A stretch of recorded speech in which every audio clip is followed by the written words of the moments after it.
O te whatalo whale mai moanga no tātu nu le nei fui tai au fōu ma le nei asa fōu.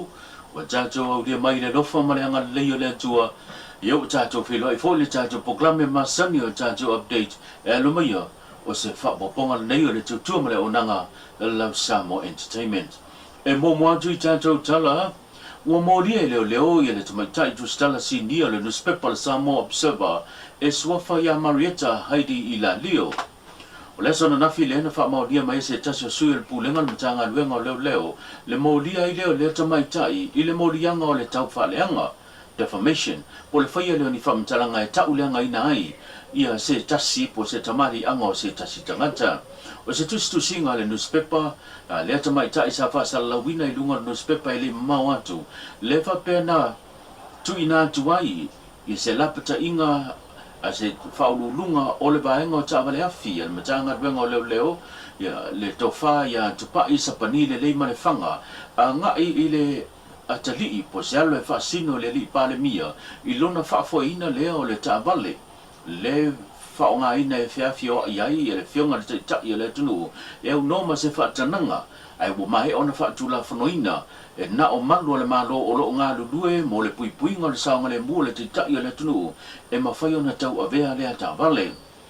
Muli muli ane na ia tā ua foi, ua whapena ona whaase atu nei ia le teitai leo leo, i le tofa tupa i sa pani le leima le whanga, i le vaenga po le ofisa leo leo i whale ata, e tu sai ma le tulanga, le sa ia lapata ia ai le atali i pole alo o le fionga le li pale mia. Muli muli ane au ina mai se pepo whamtalanga ma le mtanga ruenga leo leo ma whailoa mai ai, e se tu singa na whaatino ina e Marietta Heidi i la leo, o le tu stala si nia o le Samoa Observer, mai le whaamaunia, e le aise me whaapea na tupu, mai o se tala e le moni, mai le sao. O i le ana whaavai mai ai le maulianga o le defamation po le whai o whamtalanga, le ua mafuai ona maulia le tamaitai. E leo le taimi mua lea, o whapenai fo'i o na ia, o na tua ia le nei tamaitai, e ala i le telo fina ngalo le tunu o langalanga i lunga o le apia fōlinga po le social media, e mafu mai ana tu singa. O le aso lua le vea sa fōua le atu la i o iei luma le whamsinonga, e tali mo lianga, o le whai o whamtalanga tau whaleanga, e whaleanga i na i le tamarianga, o se tasi tangata. Inisi o tātou tala, mai le komiti o whao lave whao sei, o lewa, whamawina e fitu tasi male tolu, le marosi le mafu e leana luluwina, ma afiailo tātou tnu i le aswana nafi. O se whapoponga le nei, o se whilo inga e pe o le sao no ai le whionga le tete kono, le komito whao lawe whapusei, e whapopula le tūlanga, e pe o na iai le mafu e leana afiailo tātou tnu. O se whapoponga le nei. Le nei tū lātu ina. Le nei tū lātu ina atu tātou whasalonga tu sa o mai i le ofisa le wa aitau i mulinu nei ia tu sai mani whaamtalanga la tamai i le tūlanga le mafu e sa whaapea o na whaamawina le tūla le afiafi nei. Whaatasi mai nei ia olo iai ia le tātou suifo i mai le wa aitau, ta waa Katie Pongi, ia le ngata leo le tātou sui mai le ofisa o whaalawe whafose i ma whaalawe i matu ia ia o mātou whātasi atu le nei tū la afiafi. Ia tu ina atu ni whaamtalanga la tamai, mō le nofo si le fia fo ia le mano le atu nuhu, e tu sa ai ma le mafui e. Ia, o le mafui e sa whapena whaamawina e fitu te si ma le ono, mō le si le fia le mano le atu nuhu. Ia, o le tūlanga lo whata o toa ia la fua e fuafua e fo i whaamtalanga e tu ina atu i tua le mano le atu nuhu pe a tu lai mai se mafui e. O lo whaamawina o le ono i le ono te si ma le wha le mano si o le mafu e o na tu inatu leo se tātou tsunami advisory po se whautuana e se tsunami e ono tu lai mai.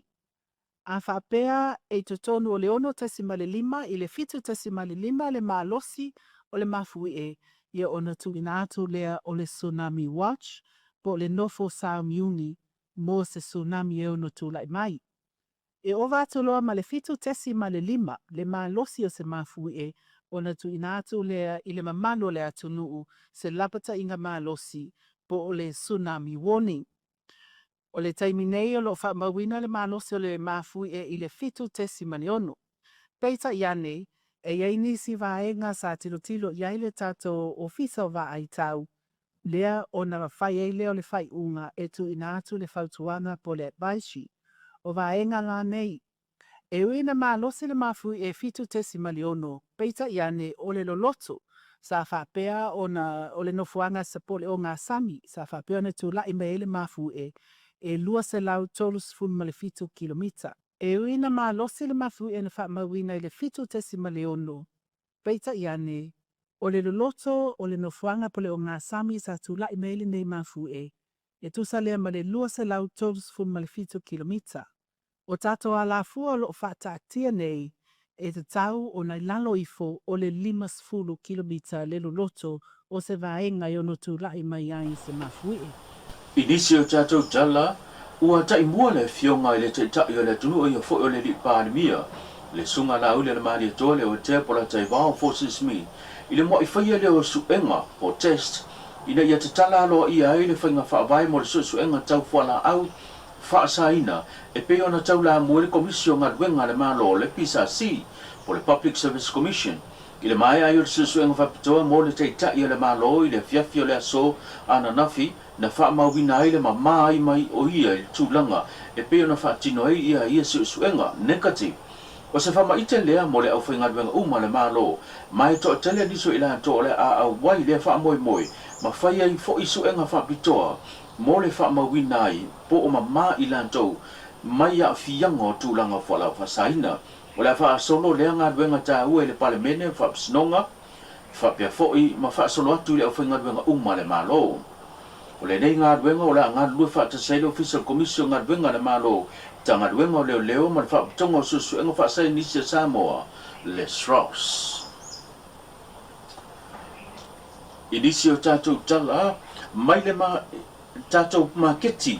a toi ma whaamaumaunga le Official Whainumera whaamaumauina, e tōru se lau ma le fitu leo whai o tangata, na whaatawina i a fua o whaatoanga, po fua o whaeleleanga o whaatoanga le tātou maketi, i le masino February,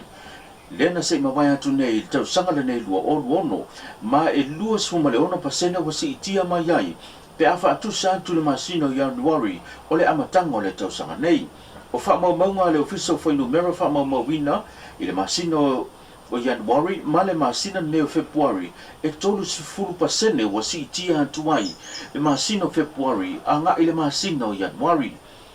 Ai mo le masina lava ia o February pe a whatustu santu i le masina o February lua o lua ono whatustu santu i a February le tu sanga lua o lua lima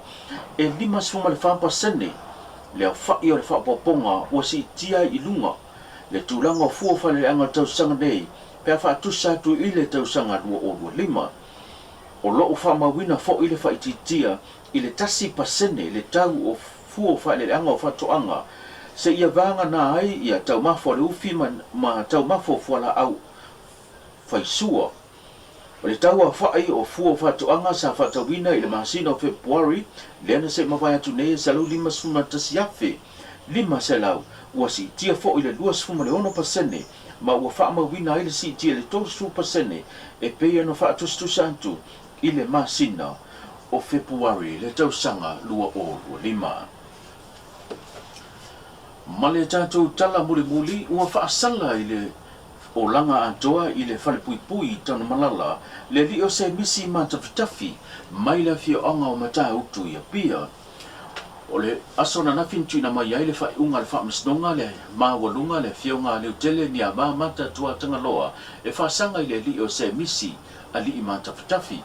Pem sila fio le whao laven tu lai mai le tausanga lu o tolu i le fio anga o whato ia. Le na whano ai pe umai le soifua se tasio li i te lavou mai le fio anga o tau fusi. Le mafua mai ono o se manua tu ngā whao ngai nai le la au manosi. O le whao laven i tu saima so suenga le matanga ruenga o leo e iei le so tanga i tu langa o whala au whasaina. Le la fato atu ina mai ai ia le whaiunga le whaamistonga i le mai ai ona so ina mori mau o leo ma ua wha mau ni al morianga o le whasio tangata wha moi ina wha peisi morianga i 5 e au fia i male uumio o se a upenga matautia. O leo langa atoa le la no fasala ai ia le nei o se misi matavitafi i le whale pui tano malala. O le fionga unasa iuni sa polu sa tulai mo le li o se misi. Se tasio lo ia tuto tasi private lesa fi nau mo le tua leo leo le tamai ta yo fui ane e lo te mi mo le wa mo lia fo i se misi telefoni nisi sori ngā tula fono na fia mo lia i se misi tulanga lava fola o pasaina pa pele tulanga o le tele fale o le ave sea fo i leo mea to tino